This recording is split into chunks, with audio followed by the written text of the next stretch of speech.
പയ്യന്നൂർ നഗരസഭ 42ാം ward councillor VK നിഷാദാണ് എനിക്കൊപ്പം ഉള്ളത്.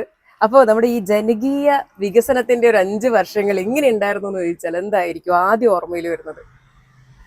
യഥാർത്ഥത്തിൽ ഈ ജനപ്രതിനിധി എന്ന നിലയിലേക്ക് ആദ്യമായി ഇങ്ങനൊരു മേഖലയിലേക്ക് കടന്നു വരുമ്പോൾ വലിയ ആശങ്കയും അതോടൊപ്പം തന്നെ മനസ്സിൽ ഒരുപാട് കാര്യങ്ങൾ ചെയ്യണമെന്നെല്ലാം ആ ഘട്ടത്തിൽ തന്നെ ഉണ്ടായിരുന്നു.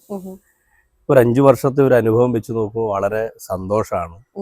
ജനങ്ങളുടെയും അതുപോലെ തന്നെ ഈ പ്രദേശത്തിൻ്റെയും എല്ലാം ഒരു അവരുടെ എല്ലാം പ്രതികരണങ്ങളും എല്ലാം കാണുമ്പോൾ വളരെ സംതൃപ്തമായിട്ടുള്ള ഒരു 5 വർഷം എന്ന് തന്നെ പറയാൻ കഴിയുന്ന ഒരു അനുഭവമാണ് എന്നെ സംബന്ധിച്ചിടത്തോളം ഈ ജനപ്രതിനിധി എന്ന നിലയിലുള്ള 5 വർഷത്തെ ഒരു അനുഭവം എന്ന് പറയുന്നത്. അതെ, ഇത്തവണയും ഉണ്ട് 46ാം വാർഡിലേക്ക് ഇത്തവണയും മത്സര രംഗത്തുണ്ട്.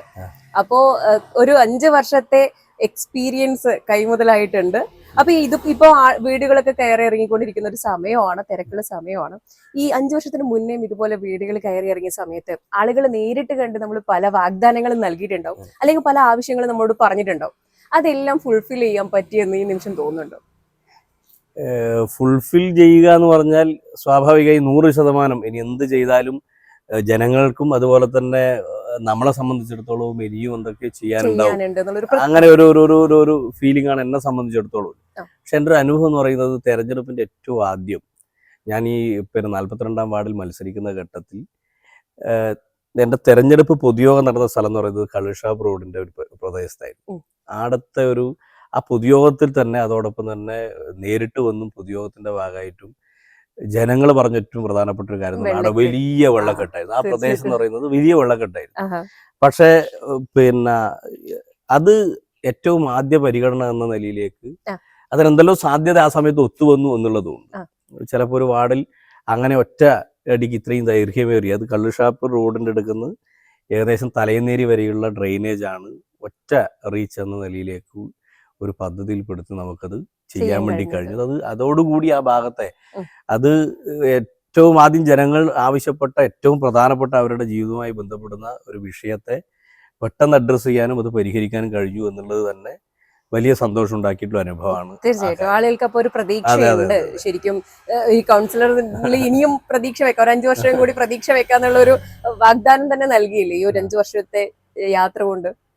അതെ, തീർച്ചയായും അതിനെ തുടർന്നും നമുക്ക് നോക്കിക്കഴിഞ്ഞാൽ ഉണ്ടായ ഒരു വ്യത്യസ്തമായ നിലയിലേക്ക് അതൊരു പൊതുവായിട്ടുള്ള കാര്യങ്ങൾ എടുത്താലും വ്യക്തിപരമായ ആനുകൂല്യങ്ങൾ എടുത്ത് പരിശോധിച്ചു എല്ലാം നോക്കുമ്പോൾ 42ാം വാർഡിനെ സംബന്ധിച്ചിടത്തോളം പൊതുവിൽ സംതൃപ്തമായ ഒരു അവസ്ഥയാണ് നമുക്ക് ഉണ്ടായിട്ടുള്ളത്. അത് ഓരോന്നായി പറയുകയാണെങ്കിൽ തന്നെ നമ്മളെ പൊതുശ്മശാനവുമായി ബന്ധപ്പെട്ട ആദ്യം വളരെ കാഴ്ചപ്പാടോടുകൂടി ഒരു പുതിയ കാലത്തെ ഈ പറയുന്ന ജാതിയുടെയും മതത്തിൻ്റെ എല്ലാം കള്ളി തിരിച്ച് ആളുകളെ വേർതിരിക്കുന്ന ഒരു ഘട്ടത്തിൽ പൊതുശ്മശാനം എന്ന് പറയുന്നത് അതൊരു വലിയ ഒരു കാഴ്ചപ്പാട് കൂടിയാണ്. ആ കാഴ്ചപ്പാടിന്റെ ഭാഗമായിട്ട് പരിമിതി ഉണ്ടായിരുന്നു സ്വാഭാവികമായി ഇതിന്റെ നടത്തിപ്പും ജനകീയ കമ്മിറ്റി എന്നാൽ. പക്ഷെ അവിടെ ഈ പറയുന്ന പോലെ പയ്യന്നൂർ നഗരസഭ 25 ലക്ഷം രൂപ ചെലവഴിച്ച് നമുക്ക് കാണാൻ വേണ്ടി കഴിയും. വളരെ എല്ലാ സൗകര്യത്തോടും കൂടി പ്രകൃതി രമണീയമായ ഒരു അന്തരീക്ഷം എന്ന് നമുക്ക് പറയാൻ വേണ്ടി കഴിയുന്ന നിലയിൽ നമുക്ക് ആ ശ്മശാനം അവിടെ പൂർത്തീകരിക്കാൻ വേണ്ടി കഴിഞ്ഞു. അതോടൊപ്പം തന്നെ നമ്മൾ ഇന്നിവിടെ നിൽക്കുന്ന ഈ വയോജന പാർക്ക് എന്ന് പറയുന്നത് യഥാർത്ഥത്തിൽ ഇവിടെ കസ്തൂർബ സാംസ്കാരിക കേന്ദ്ര ചരിത്രത്തിലെ വലിയ അടയാളപ്പെടുത്തലായിട്ടുള്ളൊരു സാംസ്കാരിക കേന്ദ്രം ഇവിടെ ഉണ്ടായിരുന്നു. അത് ആ ഒരു കാലത്തെ അതിൻ്റെ നമ്മൾ വരുന്ന ഘട്ടത്തെ ഒരു അനുഭവം എന്ന് പറയുന്നത് അത് വളരെ ജീർണിച്ചൊരു അന്തരീക്ഷത്തിൽ ഉണ്ടായിരുന്നൊരു സമയമായിരുന്നു. ആ കസ്തൂർബ സാംസ്കാരിക അതിൻ്റെ ഭൂമിയുമായി ബന്ധപ്പെട്ട പ്രശ്നം കാര്യങ്ങളെല്ലാം ഉണ്ടായിരുന്നു. പക്ഷെ അതെല്ലാം നമുക്ക് വളരെ വേഗതയിൽ പരിഹരിക്കാൻ കഴിഞ്ഞു. അതിൽ MLA എന്ന നിലയിലേക്ക് ഇതിൻ്റെ ഒരു ചരിത്ര പ്രാധാന്യം, സ്വാതന്ത്ര്യ സമരത്തിൻ്റെ ഒരു പ്രാധാന്യം ഇതെല്ലാം വെച്ചുകൊണ്ട് 50 ലക്ഷം രൂപ ഈ സാംസ്കാരിക കേന്ദ്രത്തെ കസ്തൂർബയുടെ പേരിൽ തന്നെ അതിനൊരു പ്രാധാന്യമുണ്ട്. ആ ഒരു നിലയിൽ തന്നെ നമുക്ക് നിലനിർത്താൻ വേണ്ടി അതിന് പറ്റുന്ന നിലയിലേക്ക് 250 ആളുകൾക്ക് ഇരുന്ന് ഒന്നിച്ചിരുന്ന ഒരു സാംസ്കാരിക കേന്ദ്രം എന്ന നിലയിലേക്ക് ഈ കസ്തൂർബ സാംസ്കാരിക കേന്ദ്രം കൊണ്ടുവരാൻ കഴിഞ്ഞു.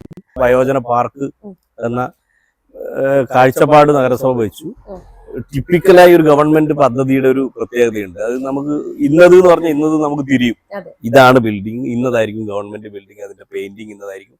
പക്ഷെ ഈ വയോജന പാർക്ക് നമ്മൾ രൂപപ്പെടുത്തുമ്പോൾ അതിൽ നിന്നെല്ലാം വ്യത്യസ്തമായി. അത് ഞാൻ എപ്പോഴും ആരോട് പറയുമ്പോൾ ഞാൻ പറയാറുണ്ട്, നമ്മളൊരു ഗവൺമെന്റ് പദ്ധതി അതൊരു പദ്ധതിയായി TS കഴിഞ്ഞ് അതിന്റെ ടെൻഡർ നടപടി കഴിഞ്ഞിട്ട് പൂർത്തീകരിക്കുക എന്ന് പറയുമ്പോഴും യഥാർത്ഥത്തിൽ അത് ജനങ്ങൾക്കൊരു ജീവൻ വെക്കുന്ന ഒരു പദ്ധതിയായി അത് പൂർത്തീകരിക്കൽ എന്ന് പറയുന്നത് ജനകീയ പങ്കാളിത്തം അതിൽ ഉൾപ്പെടുമ്പോഴാണ്. അങ്ങനെ വെച്ച് നോക്കുമ്പോൾ ഈ പദ്ധതിയിലെല്ലാം ഒരു ജനകീയ ടച്ച് കൂടിയുണ്ട്. അതിൻ്റെ ഭാഗമായി നമുക്ക് കാണാൻ വേണ്ടി കഴിയുന്നൊരു പരിമിതമായ സൗകര്യമാണെങ്കിലും അതിനെ മനോഹരമായി നമുക്ക് രൂപപ്പെടുത്താൻ വേണ്ടി കഴിഞ്ഞു. അങ്ങനെ ഒരു വയോജന പാർക്ക് കൂടി ഈ സ്ഥലത്ത് നമുക്ക് രൂപപ്പെടുത്താൻ വേണ്ടി കഴിഞ്ഞിട്ടുണ്ട്. തീർച്ചയായിട്ടും വൈകുന്നേരം വന്നിരിക്കാനും സംസാരിക്കാനും അല്ലെ, സ്ത്രീകളടക്കമുള്ള വയോജനങ്ങൾ ഇവിടെ വന്നു പോകാറുണ്ട്.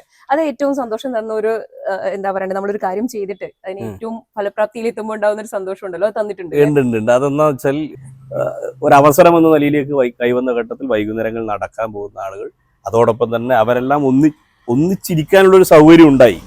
അപ്പുറം ഇപ്പുറം എല്ലായിടത്തും ആണ് ഇവരെങ്കിലും ഒരു ഒന്നിച്ചിരിക്കാനുള്ള ഒരു കേന്ദ്രമായി അവരതിനെ രൂപപ്പെടുത്തി.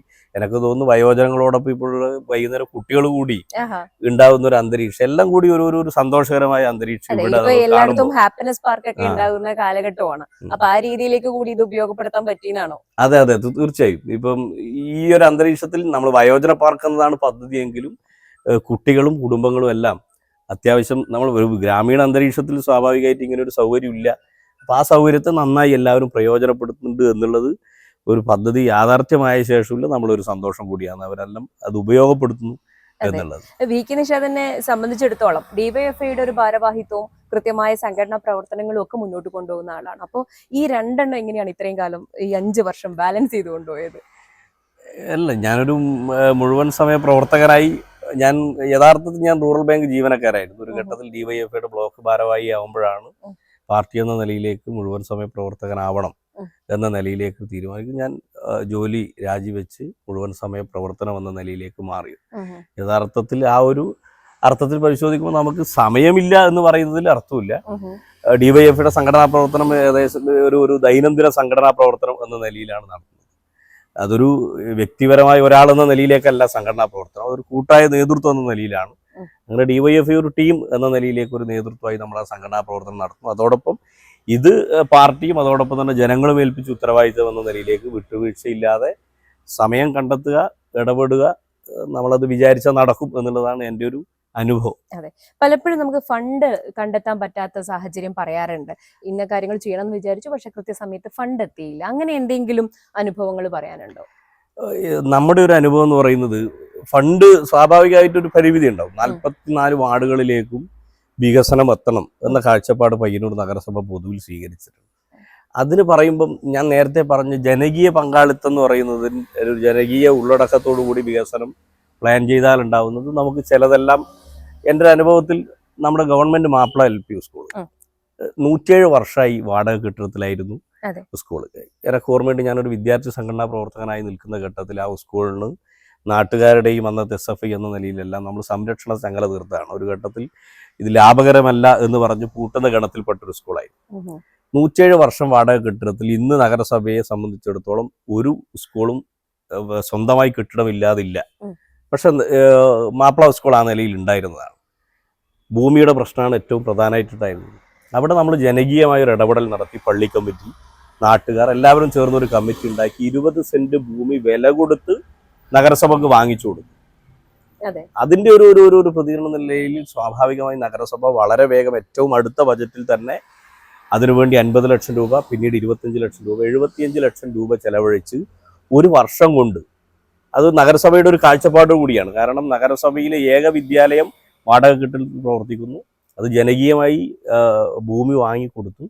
നഗരസഭ തൊട്ടടുത്ത ബജറ്റിൽ 75 ലക്ഷം രൂപ ചെലവഴിച്ച് അവിടെ നമുക്ക് പുതുതായി ഒരു സ്കൂൾ, അതൊരു മനസ്സിന് വളരെ സന്തോഷം നൽകിയ. ഇതിലെല്ലാം എൻ്റെ ഒരു അനുഭവം എന്ന് പറയുന്നത് കക്ഷി രാഷ്ട്രീയത്തിനപ്പുറത്തേക്ക് ഇവിടെ നമ്മൾ ഏതൊരു പ്രവർത്തനത്തിലും അതിനകത്ത് ഈ പ്രദേശം എന്ന് പറയുന്നത് കോൺഗ്രസ്, ലീഗ്, അതുപോലെ തന്നെ CPM നമ്മളെല്ലാം സജീവമായി പ്രവർത്തിക്കുന്ന ഒരു പ്രദേശമാണ് കാരമൽ പ്രദേശം എന്ന് പറയുന്നത്.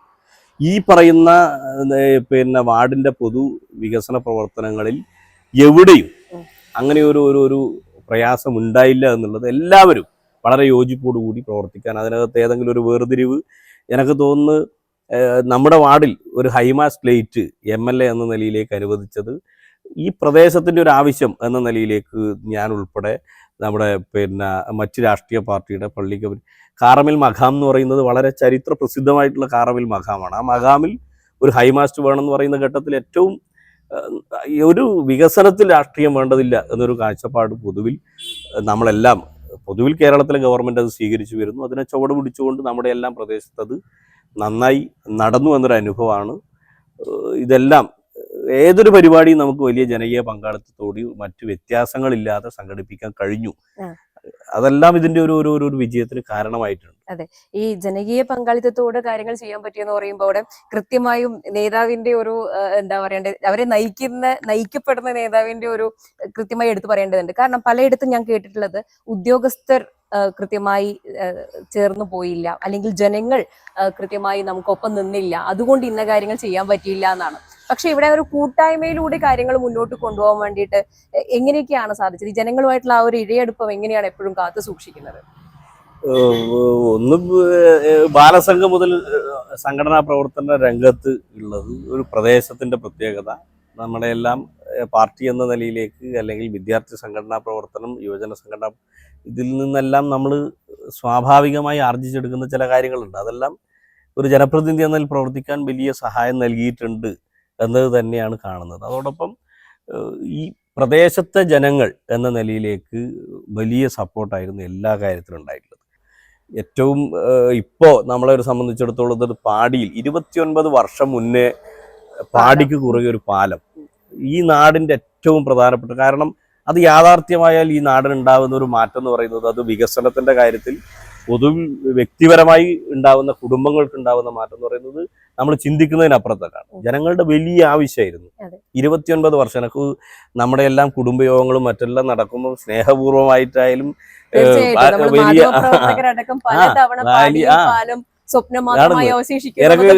ഈ ഒരു 5 വർഷത്തിനിടയിൽ ഒരു 3 വർഷക്കാലം എല്ലാ ഞാൻ ഇന്ന് പത്രദൃശ്യ മാധ്യമങ്ങളും ഇത് അവസാനിച്ചു, അതൊരു സ്വപ്നം മാത്രമേ അവസാനിച്ചു എന്ന് എഴുതിയ മാധ്യമങ്ങൾ ഉൾപ്പെടെയുണ്ട്. അതിനെല്ലാം വ്യത്യസ്ത കാരണങ്ങൾ ഉണ്ടായിട്ടുണ്ട്. മുടങ്ങിപ്പോകും എന്ന് നിന്ന ഘട്ടത്തിലാണ് പയ്യന്നൂരിൻ്റെ MLA ബഹുമാനപ്പെട്ട TA മധുവേട്ടൻ്റെ ഓഫീസും വളരെ കാര്യക്ഷമമായ ഇടപെടൽ നടത്തി ആദ്യം അനുവദിച്ച തുകയിൽ നിന്നും നേരെ ഇരട്ടി തുക അനുവദിക്കേണ്ടത്. കേന്ദ്ര ഗവൺമെൻറ് സാമ്പത്തികമായി കേരളത്തെ പിടിച്ചുലക്കുന്നു, വലിയ പ്രയാസമാണ് എന്നെല്ലാം പറയുമ്പോൾ ഇത് അനുവദിക്കപ്പെടുമെന്ന ആശങ്ക നമുക്ക് ഈ പ്രദേശത്തെ ജനങ്ങൾ എന്ന നിലയുണ്ടായി. പക്ഷേ MLA എന്ന നിലയിലേക്ക് വളരെ കാര്യക്ഷമമായ ഇടപെടൽ നടത്തി 11.5 കോടി രൂപ അതിനനുവദിച്ചിട്ടാണ് യാഥാർത്ഥ്യം. അത് യാഥാർത്ഥ്യമാകുമ്പോഴും ഈ പറഞ്ഞതുപോലുള്ള പ്രശ്നങ്ങളുണ്ട്. ടെൻഡർ നടപടിയായി ബന്ധപ്പെട്ടെല്ലാം ഒരു 6-7 മാസം അനുഭവിക്കപ്പെട്ടുള്ളത്. അതിലും നമുക്ക് ഈ പറയുന്ന പോലെ പ്രദേശത്തെ എല്ലാവരും ചേർന്നുകൊണ്ട്, എനിക്ക് തോന്നുന്നില്ല ഏതെങ്കിലും ഒരു പദ്ധതിക്ക് കോൺട്രാക്ടറുടെ വീട്ടിൽ പോയി എല്ലാ ഉറപ്പും കൊടുത്ത് ഇവിടെ ഒരു പദ്ധതി യാഥാർത്ഥ്യമാക്കാൻ നിങ്ങൾ വന്നാൽ നിങ്ങൾക്ക് വേണ്ടുന്ന എല്ലാം, അത് പറയാൻ കഴിയുന്നതിന് അപ്പുറത്തേക്ക് ഒരു പരിധി, അതൊക്കെ ഇവിടെ അത്ര പോലും നമ്മൾ നാട്ടുകാർ എന്ന നിലയിലേക്ക് പോയി ഈ പറയുന്നത് പോലെ MLA-യുടെ അവസാന വാക്കുകൂടി അവിടെ പറഞ്ഞിട്ടാണ് ആ പ്രവൃത്തി. ഇന്നത് വളരെ വേഗം യുദ്ധകാലാടിസ്ഥാനത്തിൽ പ്രവൃത്തി എന്നെല്ലാം നമ്മൾ പറയാറുണ്ട്. അതിന് സമാനമായ നിലയിൽ പ്രവൃത്തി അവിടെ നടക്കുകയാണ്.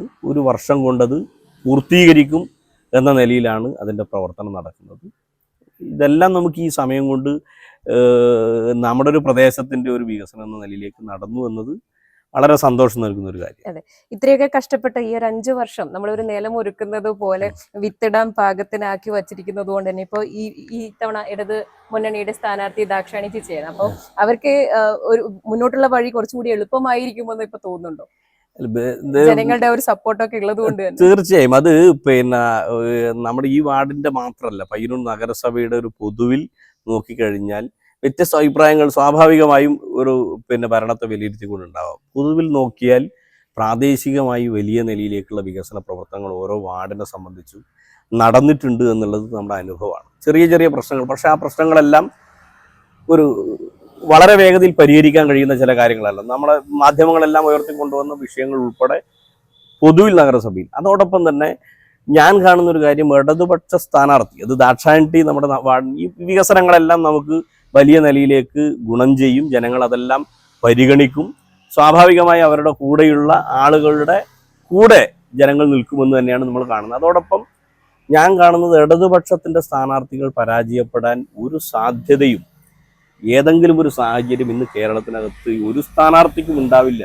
കാരണം കേരളത്തിലെ ഗവൺമെൻറ് നടപ്പിലാക്കിയിട്ടുള്ളൊരു വികസനക്ഷേമ പ്രവർത്തനങ്ങൾ സമൂഹത്തിലെ എല്ലാ മേഖലയിൽപ്പെട്ട ആളുകളെയും സ്പർശിച്ചു. അത് തൊഴിലാളികളെ, കർഷകരെ, സ്ത്രീകളെ, കുട്ടികളെ, യുവാക്കളെ, വിദ്യാർത്ഥികളെ, ഇങ്ങനെ നോക്കിക്കഴിഞ്ഞാൽ സമൂഹത്തിൻ്റെ എല്ലാ മേഖലയിലും സ്പർശിച്ചിട്ടുള്ള വികസനമായാലും അതോടൊപ്പം തന്നെ ക്ഷേമ പ്രവർത്തനങ്ങളായാലും ഏറ്റവും അവസാനത്തെ ക്ഷേമ പെൻഷൻ്റെ ഉൾപ്പെടെ ഇങ്ങനെ ഓരോന്നെടുത്ത് പരിശോധിച്ച് നോക്കിയാൽ മറ്റ് എന്തുകൊണ്ട് ഇടതുപക്ഷത്തെ പരാജയപ്പെടുത്തണം എന്ന് ഇനി ഗവേഷണം നടത്തിയാലും പറ്റാത്ത നിലയിലേക്ക് നാട് പരുവപ്പെട്ടു വന്നിട്ടുണ്ട്. അതെല്ലാം ഗുണകരമാവും. ഇടതുപക്ഷത്തിൻ്റെ 46 സ്ഥാനാർത്ഥികളും പയ്യന്നൂർ നഗരസഭയിൽ വിജയിച്ച് കയറാൻ പറ്റുന്നൊരു അന്തരീക്ഷമാണ് ഉള്ളത് എന്നുള്ളതാണ് എൻ്റെ ഒരു കാഴ്ചപ്പാട്. അപ്പൊ ഈ പറയുന്നത് പോലെ പല വികസന പ്രവർത്തനങ്ങളും ചെയ്യാൻ നമുക്ക് സമയം എടുക്കേണ്ടി വരാറുണ്ട്. കാരണങ്ങൾ പലതായിരിക്കാം. പക്ഷേ ഈ പറയുന്ന പോലെ ഡ്രൈനേജ് പ്രശ്നം, റോഡ് പ്രശ്നം, ഇങ്ങനെയൊക്കെയുള്ളത് സാധാരണക്കാരന്റെ ജീവിതത്തിനെയും യാത്രാ സൗകര്യത്തിനെയും ഒക്കെ നേരിട്ട് എല്ലാ ദിവസവും തടസ്സപ്പെടുത്തുന്നതാണ്. അപ്പൊ അത് ജനങ്ങളുടെ ഇടയിൽ ഉണ്ടാക്കുന്ന ഒരു വിഷമം, അതിനെ എങ്ങനെയാണ് മറികടക്കാൻ ഇനിയെങ്കിലും പറ്റുക? ഉണ്ട്. ഈ പറഞ്ഞത് നമ്മളൊരു ജനാധിപത്യ സംവിധാനത്തിൽ അങ്ങനെ വിമർശനങ്ങൾ ഉയർന്നു വരണം, അത് ചർച്ച ചെയ്യപ്പെടേണ്ടതാണ്, എങ്ങനെ പരിഹരിക്കാൻ വേണ്ടി പറ്റും, ഇതെല്ലാം നമ്മൾ പരിശോധിക്കേണ്ടതാണ്. നമ്മുടെ മുമ്പിലുണ്ടായത് ഇപ്പോൾ നിങ്ങൾ പറയുമ്പോൾ ബൈപ്പാസ് റോഡ് ഉൾപ്പെടെ ചിലപ്പോൾ നമ്മുടെ മുമ്പിലേക്ക് വരും. പക്ഷേ ഇനി എന്തെല്ലാം പറഞ്ഞാലും ഇന്നും നമുക്ക് ഓർമ്മയുണ്ടാവും പയ്യന്നൂർ നടന്നിട്ടുള്ള അഖിലേന്ത്യാ വോളിയുടെ പിറ്റേ ദിവസം മെയ് മാസം തുടങ്ങിയ മഴ 7 മാസം മഴ. സത്യത്തിൽ 7 മാസം കഴിച്ച ഒരു വർഷത്തിലുള്ളത് 5 മാസമാണ് നമ്മുടെ മുമ്പ്. ഇത് വലിയ തടസ്സമായിട്ട് ഉണ്ടായിരുന്നു എന്നുള്ളത് യാഥാർത്ഥ്യമാണ്. പക്ഷേ എങ്ങനെ നമ്മൾ മറികടക്കാം? പുതിയ കാലത്ത് ഇനി അത് നമ്മൾ ചർച്ച ചെയ്യേണ്ടതാണ്. അതിനെ മറികടക്കാൻ ആവശ്യമായ വലിയ ഒരു മഴക്കാലത്തിന് മുന്നേയുള്ള വലിയൊരു പ്രീ പ്ലാനിങ് നമുക്ക് ഇതുമായി ബന്ധപ്പെട്ട് ഉണ്ടാവണം എന്നത് തന്നെയാണ്. പക്ഷേ ഇതാ മഴ നിന്നു, മാനം തെളിഞ്ഞു, ബൈപ്പാസ് റോഡിൻ്റെത് വളരെ വേഗതയിൽ പണി നടക്കുന്നു. പയ്യന്നൂർ നഗരസഭയുടെ അനുഭവം ഒരു 80% ഗ്രാമീണ റോഡുകൾ ടെൻഡർ ചെയ്ത് സാധനം ഇറക്കിയ ഘട്ടത്തിലാണ് മഴ പെയ്തത്. ആ പണികളെല്ലാം ഇപ്പോൾ എല്ലാ പ്രദേശത്തും നോക്കിയാൽ പെരുമാറ്റച്ചട്ടത്തിൻ്റെ പ്രശ്നം ഉദ്ഘാടനം ചെയ്യുന്നതിന് മറ്റുണ്ട്. പക്ഷേ ജനങ്ങളുടെ പ്രശ്നം പരിഹരിക്കാൻ കഴിയുന്ന നിലയിലേക്ക് ആ പ്രവൃത്തിയെല്ലാം 80% ഗ്രാമീണ റോഡുകളുടെ പ്രവൃത്തി എല്ലാ പ്രദേശത്തും നടന്നു വരുന്നുണ്ട്. അതെല്ലാം വരും ദിവസങ്ങളിൽ പൂർത്തിയാവും. ഈ പറഞ്ഞതുപോലെ നമ്മൾ ചർച്ച ചെയ്യപ്പെടേണ്ടത് ജനങ്ങൾക്ക് ഈ കാലത്തുണ്ടായിട്ടുള്ള ബുദ്ധിമുട്ടാണ്. അപ്പോൾ സ്വാഭാവികമായും ഇതിനെ എങ്ങനെ നമുക്ക് കാലാവസ്ഥാ വ്യതിയാനങ്ങളെല്ലാം നമ്മൾ ഈ കാര്യങ്ങളെ സ്വാഭാവികമായും നന്നായി പഠിച്ച് ഈ കാലാവസ്ഥാ വ്യതിയാനത്തിൻ്റെ കൂടി സാഹചര്യത്തിൽ എങ്ങനെ നമുക്ക് വികസന പ്രവർത്തനങ്ങളെ ശാസ്ത്രീയമായി ക്രമീകരിക്കാം എന്നത് നമ്മൾ വലിയ പഠന വിഷയമാണ്. അത് നമ്മൾ ഭാവിയിൽ നമുക്കത് ശ്രദ്ധിച്ച് പരിഹരിക്കേണ്ടതാണ്. അപ്പോൾ അവസാനമായിട്ട് ഇത്രയും ഇപ്പം സ്ഥാനാർത്ഥി മത്സര രംഗത്തുള്ളത് കൊണ്ട് ചോദിക്കുകയാണ്, പുതുതായി ജനങ്ങൾക്ക് എന്ത് വാഗ്ദാനമാണ് നൽകാനുള്ളത്? കഴിഞ്ഞ തവണ ചെയ്യാൻ ബാക്കി വെച്ച എന്ത് കാര്യങ്ങളാണ് ഇനി പുതിയൊരു വാർഡാണെങ്കിൽ പോലും ചെയ്യാം എന്നുള്ള ഒരു കോൺഫിഡൻസ് ഉള്ളത്? ചെയ്യാന്ന് പറഞ്ഞ് ഇന്നത് എന്ന നിലയിൽ കഴിഞ്ഞ തവണയും ഇന്നതാകെ ചെയ്ത് കളയും എന്ന് പറഞ്ഞ് നമ്മൾ വന്നല്ല. ജനങ്ങളുടെ കൂടെ നിൽക്കുക, ജനങ്ങൾ ആഗ്രഹിക്കുന്നത് അല്ലെങ്കിൽ നമ്മുടെ പ്രദേശം ആവശ്യപ്പെടുന്നത് നമ്മളാൽ കഴിയുന്ന നിലയിലേക്ക് ചെയ്യുക എന്നുള്ളതാണ്. ഞാനിപ്പോൾ പ്രതിനിധാനം ചെയ്യാൻ വേണ്ടി ഇപ്പോൾ ജനങ്ങളെ അഭിമുഖീകരിക്കുന്നത് 46-ാം വാർഡാണ്. Government higher secondary school Vellur, അതുപോലെ തന്നെ ഏറ്റവും അധികം കുട്ടികൾ പഠിക്കുന്ന LP school Vellur LP school, Chamakkavu, ഈ പറയുന്ന ജൈവ വൈവിധ്യത്തിൻ്റെ കലവറ കൂടിയായിട്ടുള്ള ഇതെല്ലാം ഏറ്റവും തലയെടുപ്പുള്ള ജവഹർ വായനശാല, ഇതെല്ലാം ഉള്ള ഒരു ചെറിയൊരു വാർഡാണ്.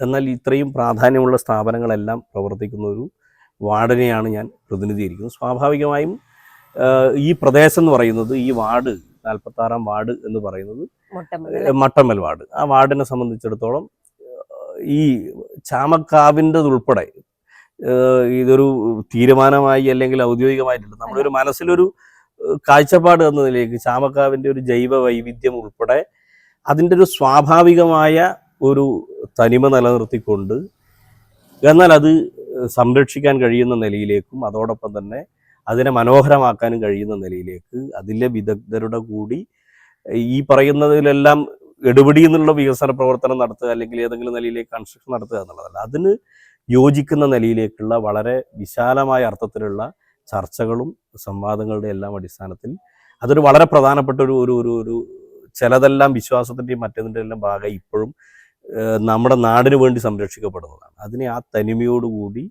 സംരക്ഷിക്കാൻ കഴിയുന്ന നിലയിലേക്കുള്ള ഒരു മനസ്സിൽ അതുണ്ട്. അതോടൊപ്പം തന്നെ നമ്മുടെ സ്കൂളിൻ്റെ ഒരു ഗ്രൗണ്ട്, അതോടൊപ്പം തന്നെ പൊതുവിൽ ഇപ്പോൾ MLA എന്ന നിലയിലേക്കുള്ള വലിയൊരു കുട്ടികളുടെ വർദ്ധിക്കുന്ന പൊതുവിദ്യാലയങ്ങളിൽ എന്ന നിലയിൽ ബിൽഡിങ്ങിൻ്റെയും കാര്യങ്ങൾ അവിടെ നടക്കുന്നുണ്ട്.